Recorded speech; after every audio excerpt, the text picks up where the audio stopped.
afternoon and welcome to another instalment of the Open University Library podcasts.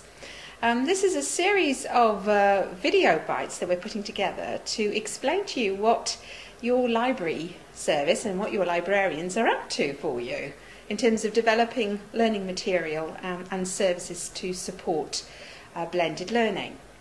Now this afternoon we're talking to Anne Hewling, who is an e-learning specialist working very closely with the learning and teaching teams based here in the library at Walden Hall. She's been involved in developing learning objects to support information literacy skills development in courses. And she's going to talk us through what a learning object is and why she's been doing this work with the team and the benefits for using this content to develop information literacy skills in courses. Anne, over to you. Thank you.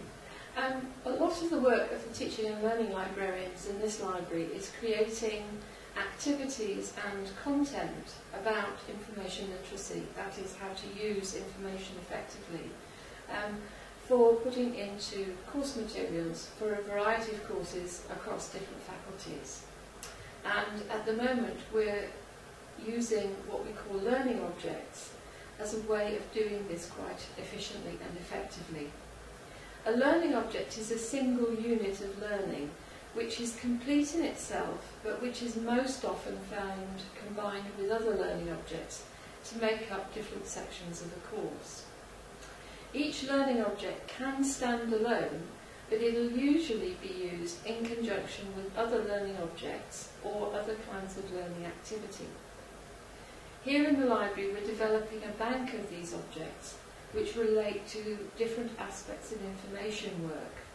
Most of them are what we call generic objects, general objects about the nature of information, which can be used by students in any discipline or subject area, as well as a few other specific learning objects which build specialist aspects into that kind of work. For instance, how to use a particular subject database which contains more specialised information for a specific topic within a particular faculty. There's also a learning object, as an example to give you, on keeping up to date, which explains the ways that you can keep up to date in your subject field using journals, RSS feeds, etc. In different faculties and for different courses, this learning object will go alongside other learning objects which deal with the specifics of the particular field that your course is talking about. So for example in science, there will be one that talks about particular scientific journals and how to search those journals or how to search specific scientific databases.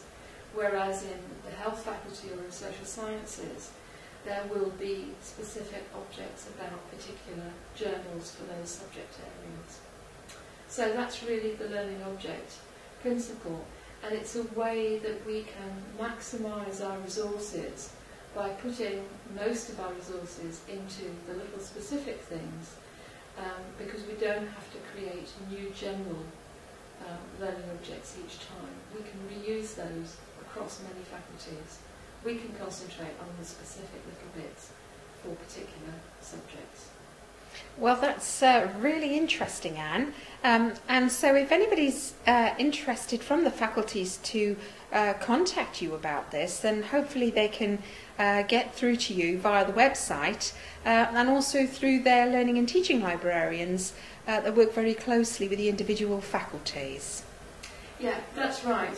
Each faculty has staff dedicated in the library to their subject areas, and that should be their first point of call because they will have access to these resources.